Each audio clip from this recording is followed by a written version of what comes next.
ब्रह्म सूत्र के अध्यास भाष्य का विचार संपन्न हुआ। जिज्ञासा अधिकरण के अवतरण भाष्य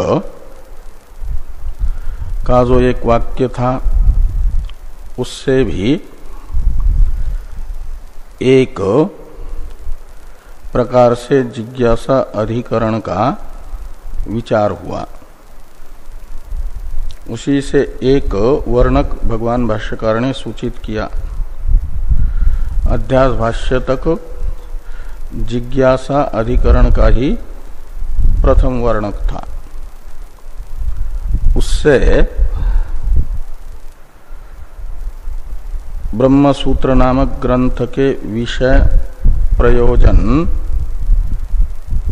के साधक हेतुभूत अध्यास प्रतिपादन द्वारा ये बताया गया कि जीव ब्रह्म का भेद अध्यस्त होने से वास्तविक अभेद रूप विषय विद्यमान है। जीव में बंधन आरोपित होने से जीव की बंध निवृत्ति ज्ञान मात्र से फल भी ब्रह्म सूत्र का विद्यमान है। इसलिए ब्रह्म सूत्र नामक ग्रंथ समस्त उपनिषदों का अद्वैत में तात्पर्य अवधारण करने वाला आरंभणीय है। सविषय तथा सप्रयोजन होने से ये युष्मद् अस्मत् प्रत्यय गोचरयों से लेकर के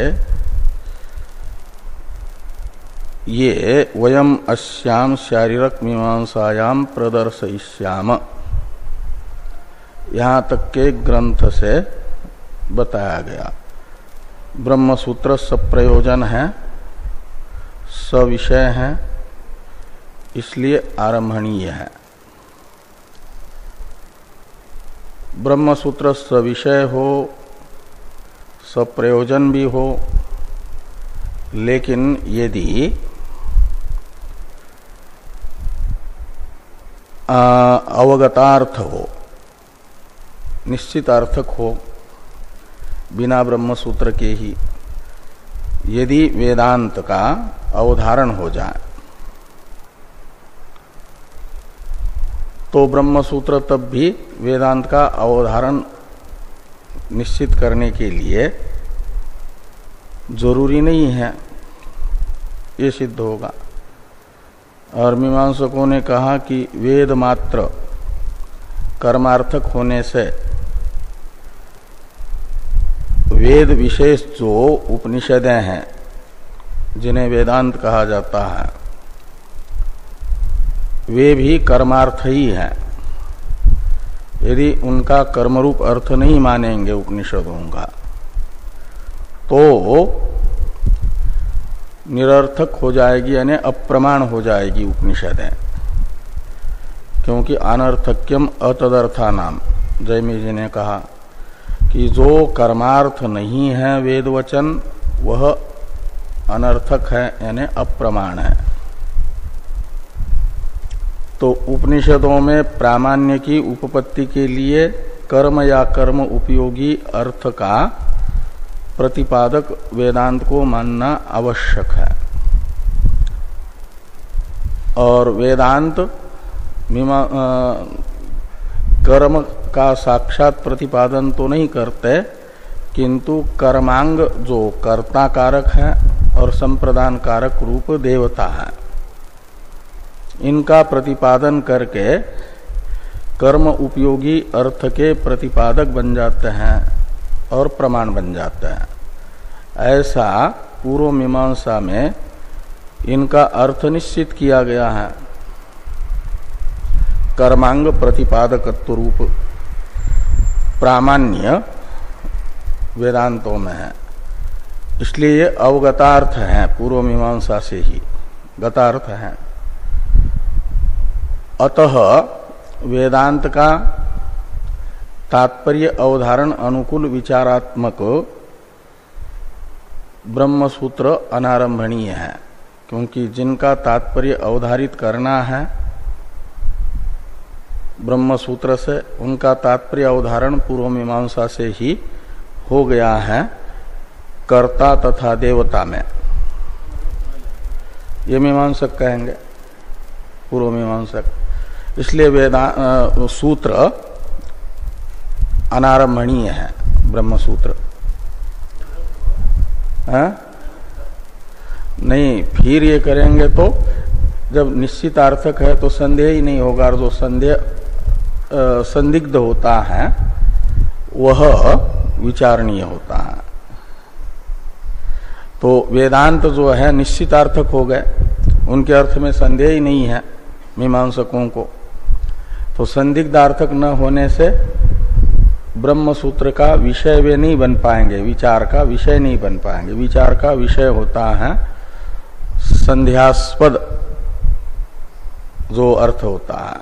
संध्यास्पद वेदांत है नहीं, वेदांत का अर्थ निश्चित है कर्मांग, कर्ता तथा देवता मीमांसकों को।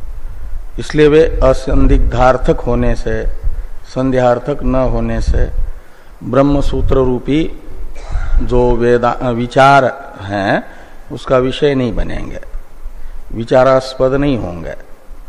विचारास्पद न होने से इन्हें नहीं ये किया जाएगा, क्या नाम आपके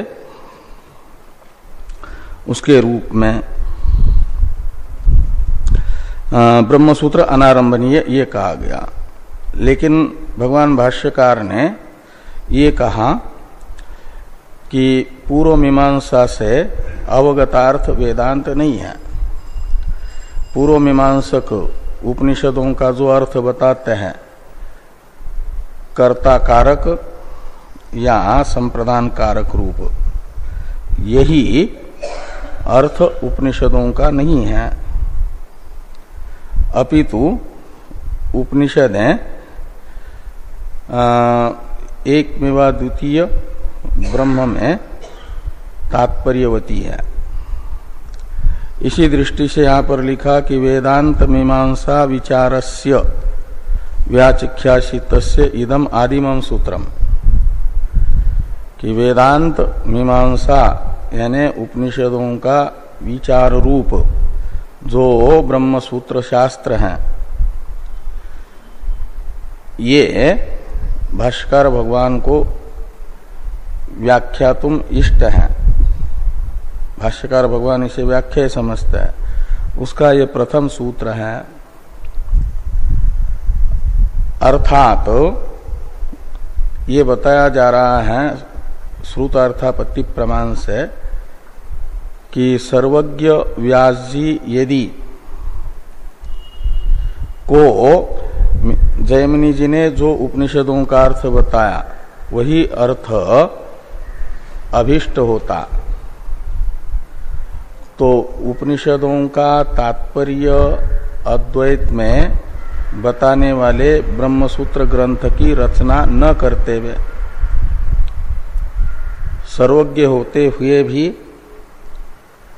उपनिषदों के तात्पर्य का अवधारण करने के लिए ब्रह्मसूत्र की रचना कर रहे हैं, इसका अर्थ है कि उन्हें जो जयमिनी जी ने उपनिषदों का अर्थ बताया है वह अपेक्षित नहीं है, विवक्षित नहीं है। उपनिषदों का ब्रह्मसूत्र में जो अर्थ बताया जाएगा वह अर्थ व्यास जी का अपेक्षित अर्थ है।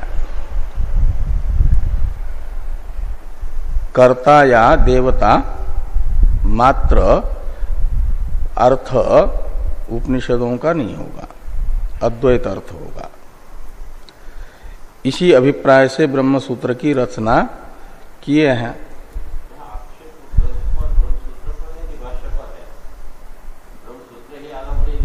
हाँ, ब्रह्मसूत्र आरंभणीय नहीं है, ये आक्षेप है। हाँ, ऐसा है, इसलिए तो बीच बीच में जयमिनी जी का नाम आता है। बीच बीच में जयमिनी जी का जो नाम आता है, हाँ हाँ,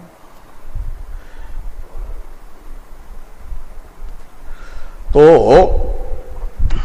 उपनिषदों का तात्पर्य केवल कर्मांग, कर्ता या संप्रदान कारक देवता में मात्र नहीं है, अपितु उपनिषदों का तात्पर्य अद्वैत में है।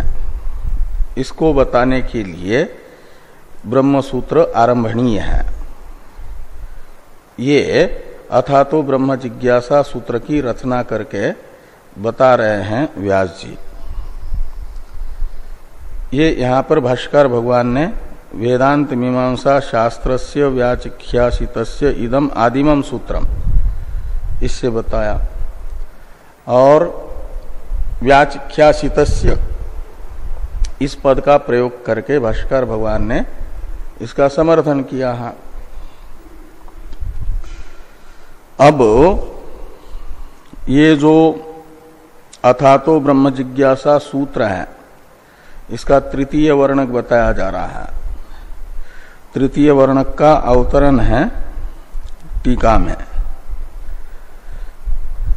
एवं वर्णक द्वयेन वेदांत विचारस्य कर्तव्यतायाम विषय प्रयोजनवत्वम अगतार्थत्वंच इति हेतुद्वयम् सूत्रस्य आर्थिकार्थम व्याख्याय अक्षर व्याख्याम आरभमाणः पुनरपि अधिकारी भावाभावाभ्याम शास्त्रारंभ संधेये सति अथ शब्दस्य अनंतर्यार्थकत्वोक्त्या अधिकारिणं साधयति तत्र अथ इति।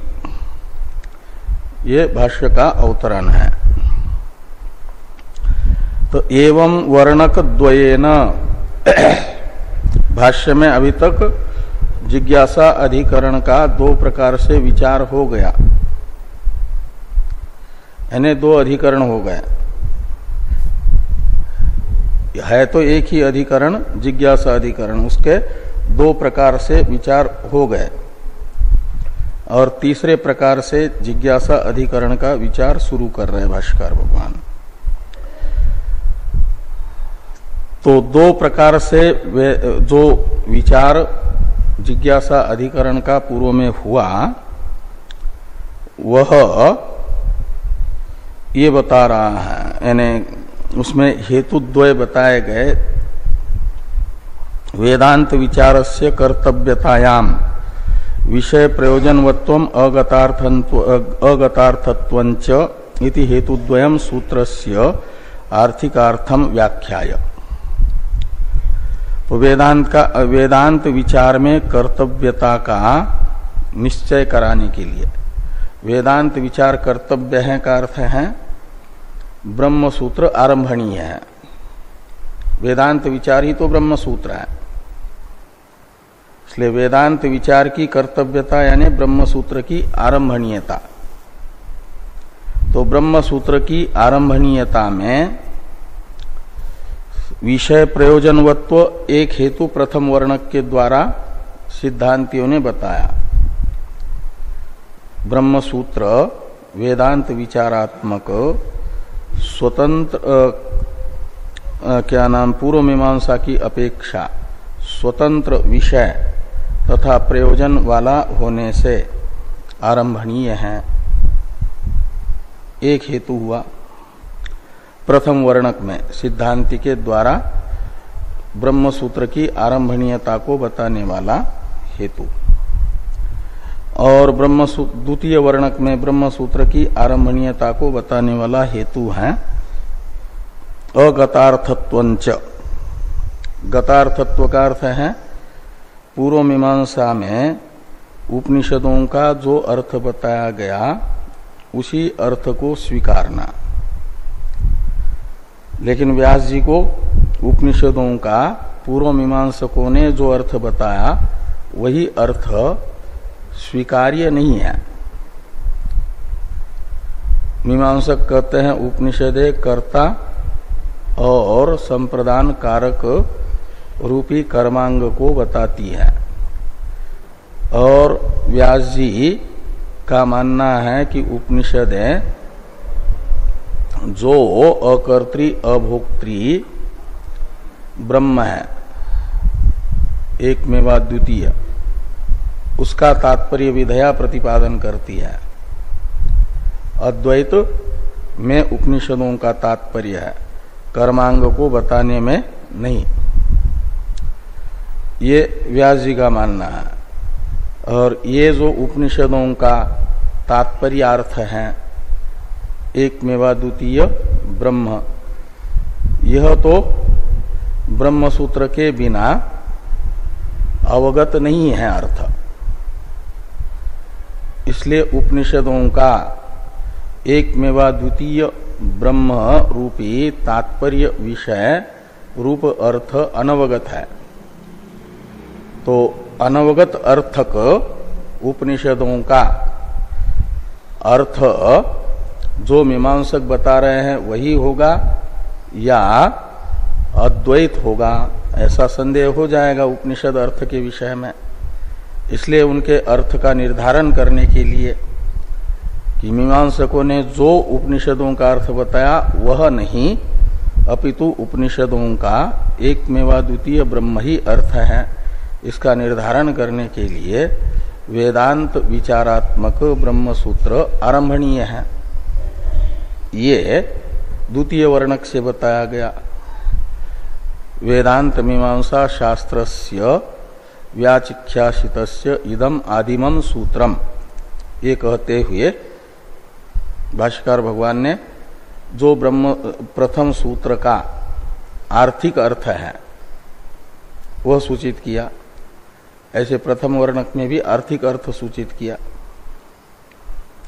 तो ये कहते हैं कि अगतार्थत्वंच इति हेतुद्वयम सूत्रस्य यानी अथातो ब्रह्म जिज्ञासा सूत्रस्य, यहाँ सूत्रस्य इस षष्ट्यंत एक वचनांत पद से लेना प्रथम सूत्र को, अथातो ब्रह्म जिज्ञासा इस सूत्र को सूत्रस्य शब्द से लेना। इस अथातो ब्रह्म जिज्ञासा सूत्र का जो आर्थिक अर्थ है उस आर्थिक अर्थ की व्याख्या कर दी भाष्यकार भगवान ने। प्रथम वर्णक के अनुसार व्याख्या हुई वहां तक, प्रदर्शिष्याम तक विषय प्रयोजन वत्व दिखा करके, और वेदांत मीमांसा इस एक छोटे वाक्य से एक प्रकार से द्वितीय आर्थिक अर्थ बताया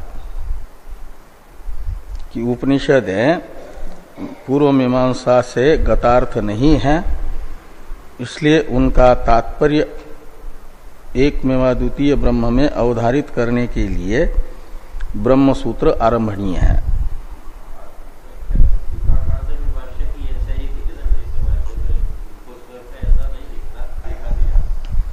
हाँ हाँ हाँ, लेकिन वो भाष्य की ही व्याख्या है। हाँ, और वो भाष्य तथा टीका में बताया गया अर्थ अथातो ब्रह्म जिज्ञासा सूत्र से, सूत्र के शब्दों से नहीं निकलता। जो तीन शब्द हैं अथ अतः ब्रह्म जिज्ञासा, इन तीन सूत्र पदों से नहीं निकलता, इसलिए उसे आर्थिक अर्थ कहा जा रहा है। अर्थात सूचित अर्थ सूत्र तो हाँ, तो सूत्रस्य आर्थिकार्थम व्याख्याय अक्षर व्याख्याम आरभमाणा। अब सूत्र की अक्षर व्याख्या आरभमाण, आरभमाण ये विशेषण है भाष्यकार भगवान का। तो सूत्र के अक्षरों की व्याख्या का आरंभ कर रहे हैं। आरंभ करते हुए कौन? भगवान भाष्यकार। क्या कर रहे हैं? तो कहते हैं पुनरपि अधिकारी भावाभावाभ्याम शास्त्रारंभ संदेह सति अथ शब्दस्य आनंतर्यार्थकत्व उक्त्या अधिकारिणम साधयति। तो पुनरपि का अर्थ है जो उक्त दो वर्णक है उनसे भिन्न प्रकारांतर से ब्रह्म सूत्र के आरंभ पर संदेह होता है। शुरू में दो प्रकार से ब्रह्म सूत्र के आरंभ पर संदेह हुआ, उसका निराकरण हो गया।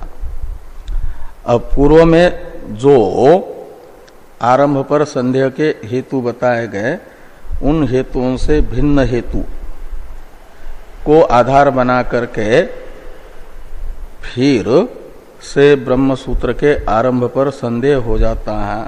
वो संदेह होने पर वो क्यों संदेह होता है, तो हेतु बताया गया अधिकारी भावाभावाभ्याम। ब्रह्म सूत्र अध्ययन का अधिकारी का न होना ये हेतु है। जो यहाँ के द्वितीय वर्णक के पूर्व पक्षी हैं वे कहते हैं वेदांत विचार का जो अधिकारी है, वेदांत विचार यानी ब्रह्म सूत्र, और उसका जो अधिकारी है वो कोई है ही नहीं। ब्रह्म सूत्र अध्ययन का कोई अधिकारी नहीं है। इसलिए ब्रह्म सूत्र को पढ़ने वाला कोई नहीं है, तो बनाना किसके लिए है ग्रंथ? वो ग्रंथ अनारंभणीय है, बनाने की आवश्यकता नहीं है। और सिद्धांती कहते हैं कि वेदांत विचार के अधिकारी भी विद्यमान है, इसलिए वह आरंभणीय है।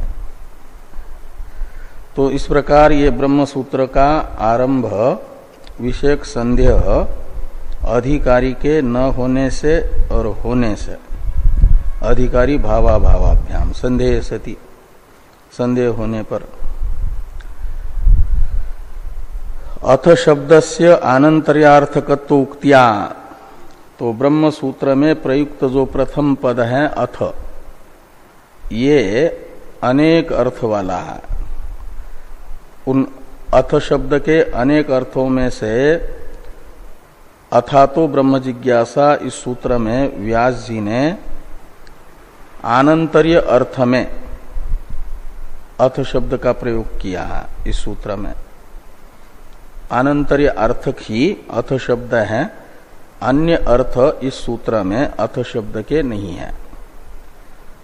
कोश में उसके अनेक अर्थ बताए गए, लेकिन उनमें एक वाक्य में अनेकार्थक शब्द के सभी अर्थ नहीं लिए जाते।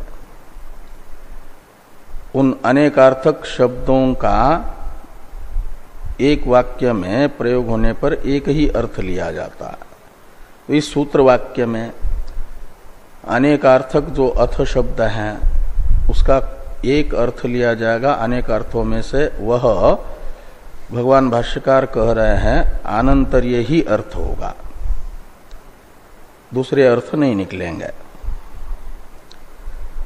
और आनंतर्यार्थक अथ शब्द निश्चित हो जाएगा, तो अथ शब्द से ही व्यास जी ब्रह्म सूत्र वेदांत विचारात्मक जो शास्त्र है उसके अधिकारी को बताएंगे। आनंतर्यार्थ में अथ शब्द का प्रयोग करके वेदांत विचारात्मक ब्रह्म सूत्र ग्रंथ के अधिकारी का इसी शब्द से ज्ञापन कर रहे हैं। ये बता रहे हैं कि अधिकारी विद्यमान है। और भगवान व्यास जी का जो अभिप्रेत अर्थ है अथ शब्द से, आनंतर्य अर्थ कथन द्वारा अधिकारी को बताना चाहते हैं व्यास जी, इसलिए वही अर्थ व्यास जी को अभिप्रेत है अथ शब्द का इस सूत्र में, ऐसा बताते हैं प्रथम भगवान भाष्यकार। ये यहां पर कह रहे हैं टीकाकार कि शास्त्रारंभ संधे सति अथ शब्दस्य यानी सूत्रस्थ अथ शब्दस्य आनंतर्यार्थकत्वोक्त्या अधिकारिणम साधयति। तो आनंतर्यार्थकत्व बता करके अधिकारी को सिद्ध करते हैं। साधयति का करता है भगवान भाष्यकार। और भाष्यकार का विशेषण बताया पहले, सूत्रस्य आर्थिकार्थम व्याख्या व्याख्याय अक्षर व्याख्याम आरभमाण भगवान भाष्यकार अधिकारिणम साधयति, अधिकारी को सिद्ध करते हैं। तत्र अथ शब्द इत्यादि वाक्य से। अब पहले सूत्र का उच्चारण कर लें और अधिकरण सार का विचार कर लें हम लोग, फिर भाष्य का अर्थ देखते हैं। पहले अधिकरण सार का, फिर सूत्र का उच्चारण तथा अर्थ देखेंगे और फिर भाष्य का। अविचार्यम विचार्यम वा ब्रह्माध्यासा निरूपणात् असंदेहा फलत्वाभ्याम न विचारम तदर्हति। अध्यासो अहम बुद्धि सिद्धो संगम ब्रह्म श्रुतिरितम् संदेहान् मुक्ति भावाच्च विचार्यं ब्रह्म वेदतः।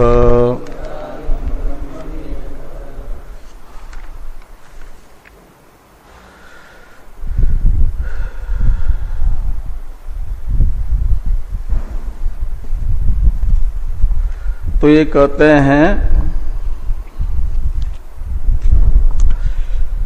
ब्रह्म अविचार्यम विचार्यम वा। तो यहां ब्रह्म शब्द से लेना ब्रह्म प्रतिपादक ज्ञान कांड को, उपनिषदों को, वेदांत को। तो ब्रह्म अविचार्यम विचार्यम वा का अर्थ निकलेगा वेदांता अविचार्या विचार्या वा। वेदांत अविचार्य है या विचार्य है, यानी वेदांत विचार अनारंभणीय है या आरंभणीय है, ये संशय हुआ। तो पूर्व पक्षी कहते हैं तद विचारम न अर्हति। तो तत् यानी ये जो ब्रह्म है, यानी ब्रह्म प्रतिपादक ज्ञान कांड है, वह विचारम न अर्हति। तो ज्ञान कांड विचार योग्य नहीं है। क्यों विचार योग्य नहीं है? तो कहते इसलिए कि विचार होता है जिसके विषय में संदेह हो और जो सफल हो। तो वेदांत तो असंदिग्धार्थक है, वेदांत का अर्थ निश्चित है, वेदांत के अर्थ के विषय में संदेह नहीं है, अवगतार्थ है। और उसका फल भी नहीं है कोई स्वतंत्र।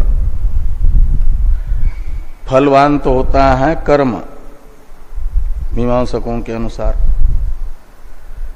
और सफल माना जाता है विधि निषेधात्मक वाक्यों को, उनका फल है। और बाकी कर्म को छोड़ करके जिस किसी भी अर्थ को बताने वाला वाक्य निष्फल माना जाता है, अफल माना जाता है। और उसे सफल बनाने के लिए फिर उन्होंने एक न्याय बताया, फलवत सन्निधो अफलम तदंगम। तो सफल जो विधि वाक्य है उसके पास में पढ़े हुए जो अफल वाक्य है वे सफल बनने के लिए, उनके सार्थक्य के लिए क्या करते हैं कि सफल जो वाक्य हैं, विधि वाक्य, उसके अंग बन जाते हैं। अंग बन जाते का अर्थ है अंग के प्रतिपादक होता है।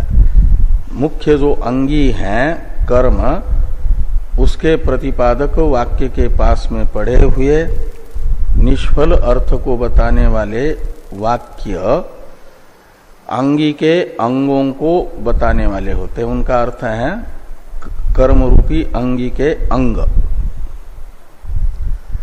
तो उपनिषदों का तो कर्म रूप अर्थ निकलता नहीं।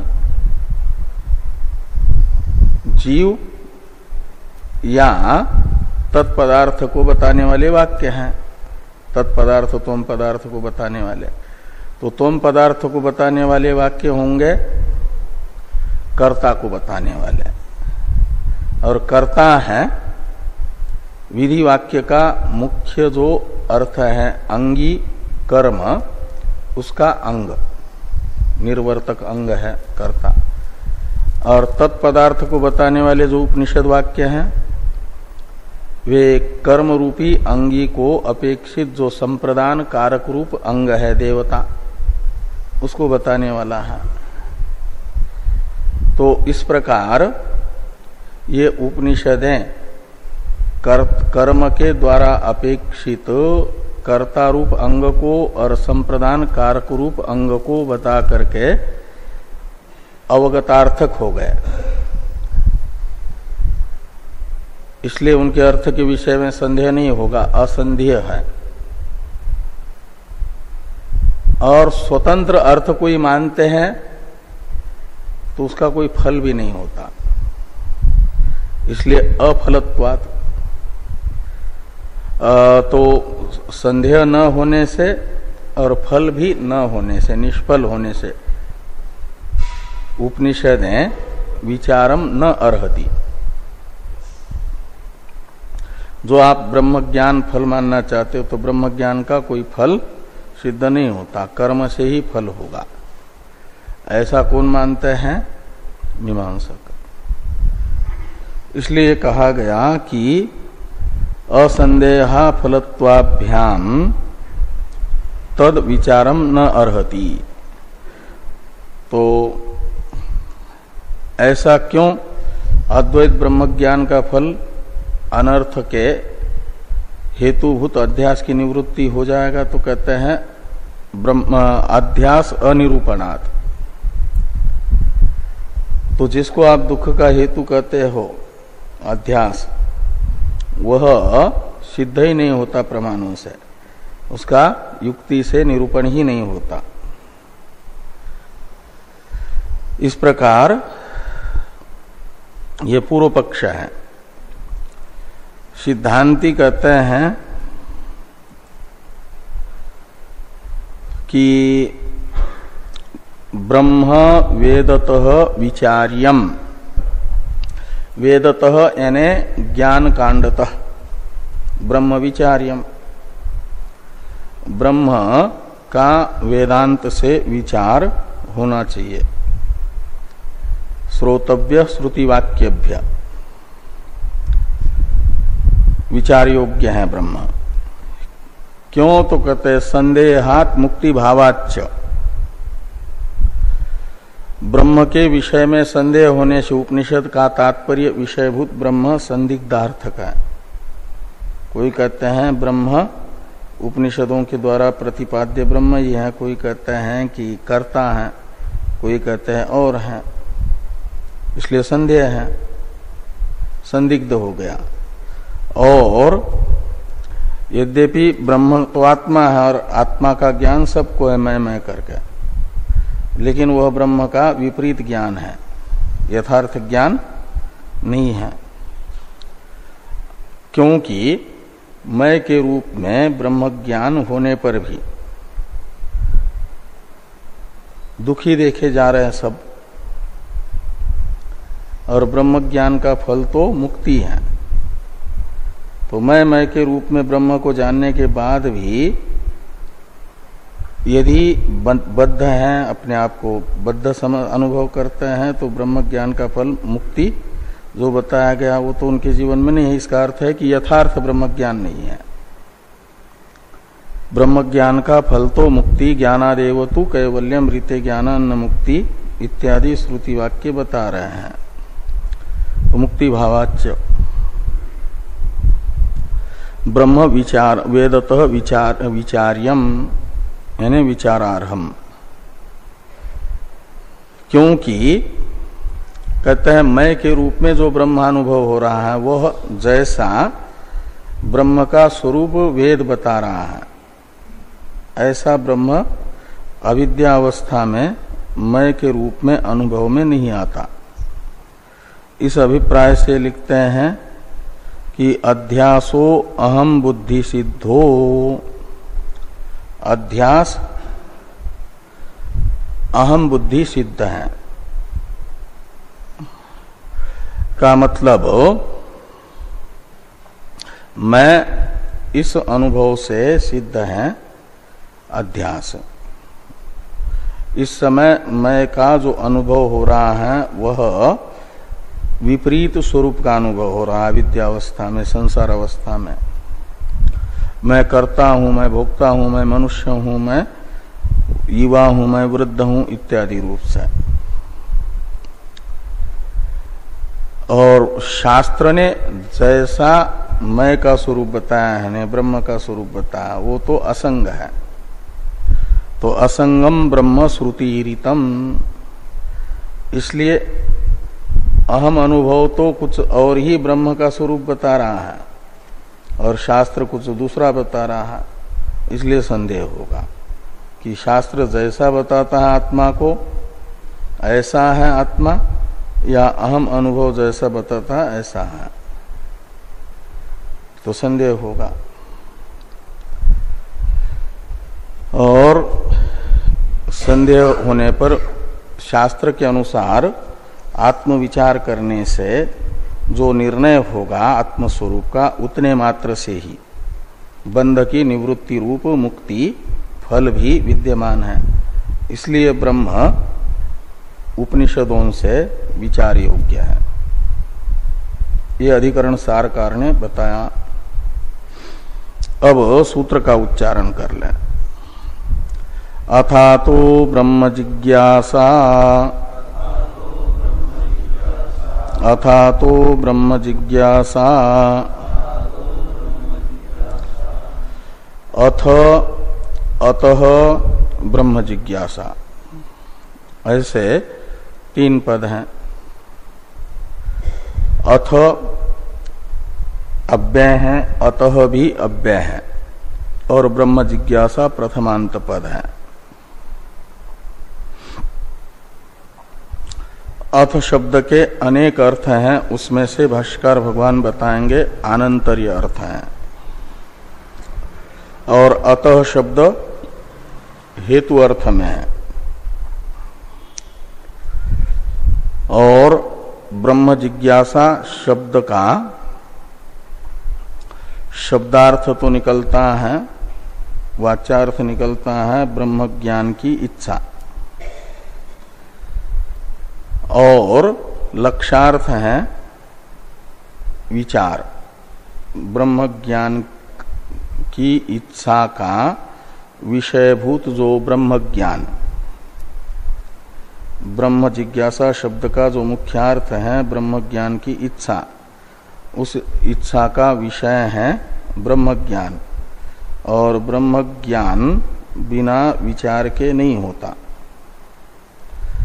इसलिए ब्रह्म ज्ञान का हेतुभूत ब्रह्म प्रतिपादक ज्ञान कांड का विचार, ये ब्रह्म जिज्ञासा शब्द का लक्ष्यार्थ होगा। ब्रह्म ज्ञान की इच्छा का विषयभूत ब्रह्म ज्ञान का हेतुभूत ब्रह्म प्रतिपादक ज्ञान कांड का विचार,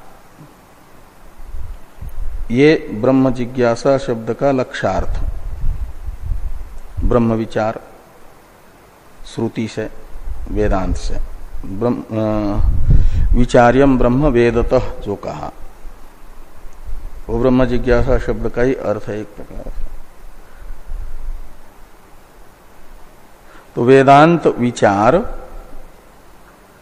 ये ब्रह्म जिज्ञासा शब्द का लक्ष्यार्थ है। और अतः शब्द बता रहा है हेतु को, अथ शब्द बता रहा है आनंतर्य को। आनंतर्य एक प्रकार से क्रम है, क्रम होता है दो में। तो एक तो यहां पर प्रतीत हो रहा है ब्रह्म जिज्ञासा शब्द का लक्ष्यार्थ वेदांत विचार। जिन दो में क्रम होता है उन दो में एक तो यहां पर एक को बताने के लिए तो ब्रह्म जिज्ञासा शब्द है, वो बता रहा है वेदांत विचार को। और कर्तव्य पद का अध्यार होगा, वेदांत विचार कर्तव्य है। वेदांत विचार कर्तव्य यानी आरंभणीय, वेदांत विचार का आरंभ करना चाहिए। तो कब आरंभ करना चाहिए? तो ये क्रम में एक होता है उत्तर में अव्यवहित उत्तर में, एक होता है अव्यवहित पूर्व में। तो अव्यवहित उत्तर वाला तो वेदांत विचार प्रतीत हो रहा है यहां पर ब्रह्म जिज्ञासा शब्द से, लेकिन वेदांत विचार का अव्यवहित पूर्वभावी कौन होगा? जो अथ शब्द के आनंतर्य अर्थ का प्रतियोगी बनेगा, संबंधी बनेगा, क्रम का संबंधी बनेगा। आनंतर्य है क्रम, उसका एक संबंधी। तो किसके अनंतर वेदांत विचार आरंभणीय है, वेदांत विचार करना चाहिए। किसको करना चाहिए? तो वेदांत अधिकारी को वेदांत विचार करना चाहिए। वो कौन क्या है जिसका आनंतर्य अथ शब्द बता रहा है? तो भाष्यकार भगवान बताएंगे साधन संपत्ति, साधन चतुष्टय की संपत्ति यानी प्राप्ति। साधन चतुष्टय संपत्त्यानंतर्यम अथ शब्द से अर्थ, अथ शब्द का अर्थ है साधन चतुष्टय संपत्ति के अनंतर, चार साधनों से संपन्न होने पर नित्यानित्य वस्तु विवेक, वैराग्य, शम, दम, उपरति, तितिक्षा, श्रद्धा, समाधान, ये समाधि षट संपत्ति तथा मुमुक्षा, इन चार साधनों से संपन्न होने के बाद ये अथ शब्द का अर्थ है साधन चतुष्टय संपत्त्यानंतर्यम। और वेदांत विचार कर्तव्य है। साधन चतुष्टय संपन्न मनुष्य को वेदांत विचार करना चाहिए। ये यहां पर अथ और ब्रह्म जिज्ञासा शब्द का अर्थ निकलेगा। साधन चतुष्टय संपन्न मनुष्य वेदांत विचार ही क्यों करें और दूसरा कुछ क्यों न करें? ये एक जिज्ञासा होती है हेतु की कि साधन चतुष्टय संपन्न मनुष्य उपनिषदों का विचार ही तात्पर्य अवधारण अनुकूल क्यों करें? तो उसमें हेतु बताने वाला है अतः शब्द। अतः शब्द का अर्थ है जिस कारण से मनुष्यों का हितैषी वेद बता रहा है कि कर्म का फल अनित्य है, तद यथा इह कर्मचित लोक क्षीयते एवं एव अमुत्र कर्मचित पुण्यचितो लोक क्षीयते। तो जैसे यहां पर कर्म से प्राप्त हुआ जो फल है, लोक शब्द का अर्थ है फल, वह समाप्त होता है, क्षीयते का अर्थ है अनित्य है, समाप्त होता है का अर्थ अनित्य है। भोजन आदि लौकिक कर्म किया, उसका फल क्षुधा की निवृत्ति हुई, तृप्ति आई, लेकिन वो हमेशा नहीं रहती, समाप्त हो जाती है। तो जिस कारण से ऐसे किसान एक वर्ष में खेती कर लेता है, जो फसल लेनी है ले लेता है, वो हमेशा नहीं रहती, फिर दूसरे वर्ष वही करना होता है उसे। तो कृषि कर्म का फल भी अनित्य है, भोजन आदि का फल भी अनित्य है, ये प्रत्यक्ष है। जैसे ऐसे ज्योतिष्टोमादि पुण्य कर्म से प्राप्त होने वाला जो अदृष्ट फल है स्वर्ग आदि, वह भी अनित्य है। ऐसा स्वयं वेद कह रहा है, जिस कारण से। और ब्रह्म ज्ञान का फल न स पुनरावर्तते,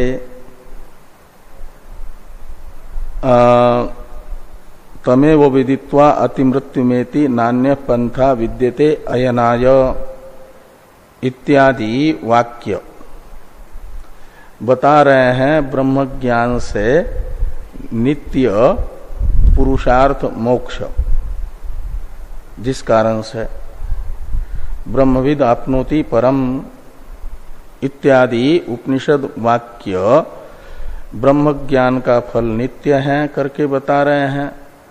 और तद यथा इह कर्मचित इत्यादि वाक्य कर्म फल को अनित्य बता रहे हैं, जिस कारण से। अतः सूत्रस्थ अतः शब्द का अर्थ है इसी कारण से, कर्म फल के अनित्य होने से और ज्ञान का ही फल नित्य होने से। ब्रह्म ज्ञान का फल मोक्ष नित्य है, कर्म का फल संसार अनित्य है, जिस कारण से। अतः इसी कारण से साधन चतुष्टय संपन्न मनुष्य को चाहिए कि वह वेदांत विचार करे, ब्रह्म ज्ञान की प्राप्ति के नित्य फलक ब्रह्म ज्ञान प्राप्त हो, इसलिए ब्रह्म ज्ञान का साधनभूत उपनिषद विचार साधन चतुष्टय संपन्न अधिकारी करे। ये अथातो ब्रह्म जिज्ञासा सूत्र का अर्थ निकलेगा। इसी प्रकार का अर्थ विस्तार से भगवान भाष्यकार भाष्य में बता रहे हैं। उसमें से पहले पाठक्रम के अनुसार सूत्र की व्याख्या करते हुए अथ शब्द का अर्थ बताते हैं। तत्र अथ शब्दो अनंतर्यार्थ, इसमें तत्र यह सर्वनाम परामर्शक है प्रकृत सूत्र का। प्रकृत सूत्र है अथा तो ब्रह्म जिज्ञासा, इसलिए तत्र शब्द का अर्थ निकलेगा भाष्यस्थ अथा तो ब्रह्म जिज्ञासा सूत्र में जो प्रथम पद है अथ, वह अनंतर्यार्थ है, यानी अनंतर्यार्थक है। अनंतर्यार्थ में बहुरी समास है। अनंतर्यम अर्थो यस्य, अथ शब्द से अन्य पदार्थ हो जाएगा अथ शब्द, स अनंतर्यार्थ। तो सूत्र अथा तो ब्रह्म जिज्ञासा सूत्र में जो प्रथम पद है अथ, वह अनंतर्यार्थक है, अनंतरी रूप अर्थ वाला है। उसके बहुत अर्थ हैं, उसमें से यहाँ अनंतरीय ही अर्थ में व्यास जी ने उसका प्रयोग किया है। ये अथ शब्द अनंतर्यार्थ इससे बताया। अनंतर्यार्थ परिगृह्यते, अनंतर्यार्थ में ही इस सूत्र में व्यास जी के द्वारा प्रयोग किया गया है अथ शब्द का। कहा जैसे आपके योग सूत्र में अथ योगानुशासनम इत्यादि में अथ शब्द आरंभ अर्थ में है। अथ योगानुशासनम का अर्थ है योग का आरंभ होता है, योगानुशासन का आरंभ होता है, वो आरंभ अर्थ में अथ शब्द है। अनेक अर्थों में से एक आरंभ अर्थ भी है। तो यहां आरंभ अर्थ क्यों न लिया जाए? अथ योगानुशासनम इत्यादि में पतंजलि जी के द्वारा जैसे अथ शब्द का प्रयोग आरंभ अर्थ में है, ऐसे अथातो ब्रह्म जिज्ञासा, यहां पर अथ शब्द वेदांत विचार के आरंभ अर्थ में माना जाए। वेदांत विचार आरंभ किया जाता है, ऐसा मान लो आरंभ अर्थ उसका। तो भगवान भाष्यकार ने कहा नाधिकारार्थ परिगृह्यते लेना, कि अथातो ब्रह्म जिज्ञासा सूत्र में अथ शब्द का अधिकार यानी आरंभ, यहां अधिकार शब्द का अर्थ है आरंभ, तो अधिकार शब्द अर्थ में यानी आरंभ अर्थ में परिग्रह व्यास जी के द्वारा नहीं किया गया है, आनंतर्य अर्थ में ही परिग्रह किया गया है, अधिकार अर्थ में यानी आरंभ अर्थ में नहीं। अधिकारार्थ अथ शब्द न परिगृह्यते, अनंतर्यार्थ अथ शब्द परिगृह्यते, ये लगाना। थोड़ी टीका है, तत्र शब्द का अर्थ करते हैं टीकाकार की सूत्रे इत्यर्थ मंगलानंतर आरंभ प्रश्नकार्ष्णेषु अथोथ इति अथ शब्दस्य बहवो अर्था सन्ति, तत्र अथ योगानुशासनम इत्यत्र सूत्रे यथा अथ शब्द आरंभार्थक योग शास्त्रम आरभ्यते इति तद्वत अत्र किन्न शात इत्यत आह नाधिकारार्थ। तो ये पहले यानी नाधिकारार्थ का अवतरण लिखते टीकाकार। तत्र अर्थ शब्द अनंतर्यार्थ परिगृह्यते, इसके विषय में केवल तत्र शब्द का अर्थ कर दिया सूत्र में, अथा तो ब्रह्म जिज्ञासा सूत्र में। अब बाकी है अवतरण। ये कोश की पंक्ति यहां पर बताई, मंगल अनंतर आरंभ प्रश्नकार्ष्णेषु अथो अथ, ये कोश का वाक्य है। अथो यह निपात और अथ ये निपात, ये दो शब्द है। अथो ओकारांत, अथ अकारांत, ये दो निपात इतने अर्थों में होते हैं। मंगल, अनंतर, आरंभ, प्रश्न और कार्ष्ण्य, ये 5 अर्थ माने गए हैं, अथो शब्द के भी और अथ शब्द के भी। हाँ, ये अथ निपात है, ये दोनों भी। तो निपातानाम अनेक अर्थत्वात्, कई अर्थ लिए जाते, लेकिन कोश में ये 5 अर्थ बताए हैं। इति अथ शब्द से बहवो अर्था सन्ति, इस कोश वाक्य के अनुसार अथ शब्द के अनेक अर्थ हैं। तत्र यानी उन अनेक अर्थों में से योग दर्शन के आरंभ में अथ शब्द का प्रयोग है, आरंभार्थक है वहां। तो तत्र अथ योगानुशासनम इत्यत्र सूत्रे यथा अथ शब्द आरंभार्थक योग शास्त्रम आरभ्यते इति। तो अथ योगानुशासनम इस सूत्र में पतंजलि जी के जैसे अथ शब्द का प्रयोग आरंभ अर्थ में है। अथ योगानुशासनम सूत्र का अर्थ निकलता है योग शास्त्र का आरंभ किया जाता है। ऐसे ही यहां पर अथातो ब्रह्म जिज्ञासा में अथ शब्द को ब्रह्म विचार के आरंभ अर्थ में क्यों न माना जाए।